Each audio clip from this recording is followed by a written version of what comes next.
Bismillahirrahmanirrahim. Assalamualaikum warahmatullahi wabarakatuh. Jumpa lagi dengan saya di Abil Maiwa Channel. Jadi teman-teman, channel ini adalah merupakan channel pendidikan tempat kita berbagi tentang aplikasi pendidikan, Microsoft Office, serta tips dan triks komputer. Jadi pada video kali ini Bapak Ibu ya, kembali lagi admin akan mencoba mengupdate informasi terbaru terkait P3K Guru di tahun 2022. Yang mana di sini ada pernyataan dari BKN ya, atau pernyataan langsung dari kepala BKN yang membuat rekan-rekan guru lulus PG maupun belum PG itu terkejut ya, terkait pendaftaran seleksi P3K tahun 2022 yang menurut jadwal dari Kemendikbudristek itu dimulai besok ya, tanggal 25 Oktober 2022. Tapi sebelum kita lanjut, bagi rekan-rekan guru yang baru menemukan channel ini, silahkan tekan tombol subscribe dan aktifkan lonceng notifikasi agar setiap hari Bapak Ibu bisa mendapatkan update informasi terbaru dari kami. Baik, kita langsung saja to the point ya. Di sini ada info penting ya dari BKN ya. Dalam hal ini Bapak Bima Haryawibisana, Kepala BKN. Ada pernyataan dari Kepala BKN yang membuat kita terkejut ya, terkait pendaftaran seleksi P3K 2022 apakah jadi dibuka besok. Nah, ternyata pernyataan Kepala BKN ini membuat kita terkejut Bapak Ibu ya.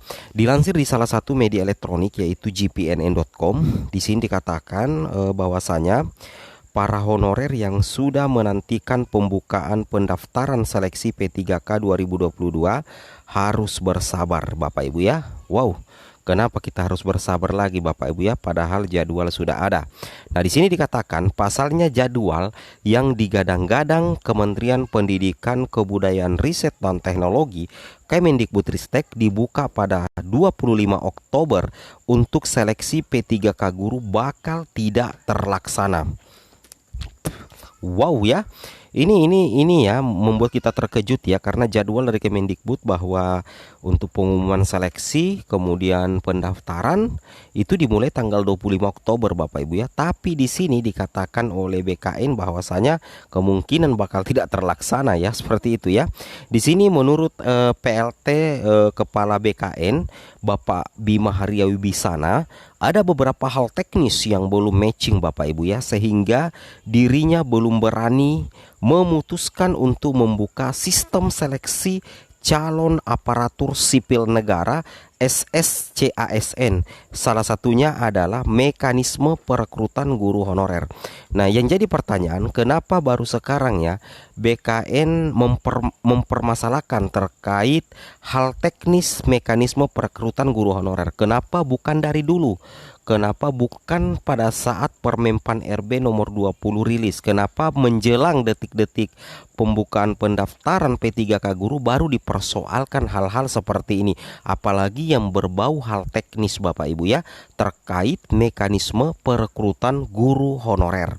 Nah, di sini dikatakan BKN kurang srek bila guru honorer K2 yang belum ikut tes P3K 2021 maupun tidak lulus PG yang disebut prioritas 2P2 ikut diseleksi tahun ini. Jadi persoalan dari BKN adalah kurang srek apabila K2 yang tidak lulus PG ikut diseleksi di tahun ini. Seperti itu ya. Nah, yang jadi pertanyaan sekarang Bapak Ibu ya, kenapa bukan dari dulu persoalan-persoalan seperti ini diangkat di permukaan? Apalagi kemarin berapa puluh kali ya kita lihat ya, berapa puluh kali Kemendikbudristek melakukan rakor ataupun BKN. Harusnya kan di situ dibahas ya. Kenapa menjelang dibukanya pendaftaran di SSCASN, kenapa baru dibahas persoalan-persoalan seperti ini? Jelas ini membuat ya P1, P2, P3, P4 itu terkejut ya. Apalagi ini kita sedang proses menuju dibukanya SSCASN untuk mendaftar Bapak Ibu ya, seperti itu. Nah, di sini juga dipersoalkan ya. Begitu juga dengan prioritas 2 yaitu guru honorer sekolah negeri dengan masa pengabdian minimal 3 tahun, terdaftar di Dapodik, belum ikut tes maupun tidak lulus PG. Sebenarnya bukan prioritas 2 ya, tapi ini masuk dalam kategori prioritas 3. Nah, ini yang jadi persoalan sebenarnya. Hal-hal seperti ini itu seharusnya sudah dibahas jauh-jauh hari. Kenapa langsung kan sekarang. Dan kita sudah ketahui bahwa di Permenpan RB nomor 20 itu sudah termaktub Bapak Ibu ya, bahwa ada P1, P2, P3, dan itu adalah keputusan resmi ya, dan itu sudah diperjuangkan sejak jauh-jauh hari sebelumnya. Kenapa baru sekarang? Kalau misalkan berita ini fix benar, kenapa baru sekarang harus dipersoalkan hal-hal seperti itu? Oke, kemudian kita lanjut lagi di sini. Kami sebenarnya menginginkan 193.954 guru lulus PG yang diselesaikan. Jumlahnya mereka cukup banyak, tempatkan dulu mereka. Setelah selesai baru P2, P3 dan pelamar umum. Terang Bima Haria Wibisana.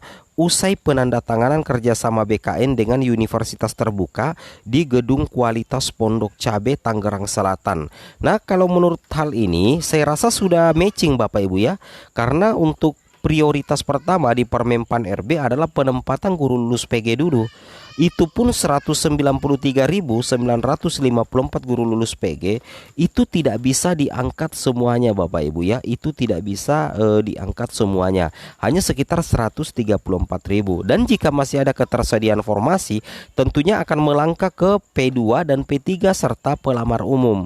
Kan itu sudah ada aturannya ya, sudah ada di Permenpan RB, sudah ada di Juknis resmi Kemendikbudristek. Kenapa harus dipersoalkan kenapa harus dipersoalkan menjelang dibukanya SSC-ASN? Menurut saya itu tidak matching ya kalau kita mempersoalkan hal-hal seperti itu. Beliau menegaskan banyak Pemda yang tidak tahu posisi Dapodik sehingga terlalu berisiko jika P2 P3 langsung diikut sertakan bersama-sama dengan guru lulus PG. Alangkah bijaknya, kata Bima, guru P1 diamankan terlebih dahulu posisinya sebab mereka sudah 2 kali ikut tes. Saya rasa tidak ada masalah Bapak Ibu ya. Kenapa mengatakan tidak ada masalah? Kan sebenarnya untuk mekanisme penempatan itu kan ada 3. Yang pertama penempatan baik guru lulus PG, seleksi kesesuaian, kemudian tes umum ya. Itu pun seleksi kesesuaian dan tes umum itu bisa terlaksana apabila masih ada sisa formasi yang tidak diisi oleh pelamar prioritas 1. Jadi kenapa tidak untuk diperjuangkan juga di P2 dan P3. Seperti itu Bapak Ibu ya. Nah, di sini dikatakan, saya khawatir bila nanti P1, P2, P3 diselesaikan tahun ini akan menimbulkan gelombang protes terutama bagi guru lulus passing grade. Dia pun mempersilahkan jika Kemendikbudristek akan membuka seleksi pada 25 Oktober karena mekanisme tes ada di instansi tersebut. Namun BKN tidak akan berani membuka SSC-ASN sebelum hal tersebut dibereskan lebih dahulu. Jadi kalau hal seperti itu terjadi berarti fix ya, bisa jadi besok tanggal 25 Oktober SSC-ASN itu belum dibuka. Karena kita baca di artikel ini BKN tidak berani membuka SSC-ASN sebelum hal tersebut dibereskan lebih dahulu. Seperti itu ya.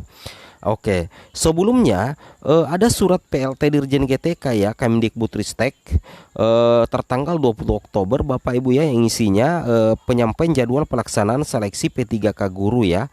Nah, jadi dalam surat itu pembukaan seleksi P3K guru yang prosesnya dimulai 25 Oktober ya. Mudah-mudahan saja ya kekeseruan ini bisa cepat selesai ya. Assalamualaikum warahmatullahi wabarakatuh.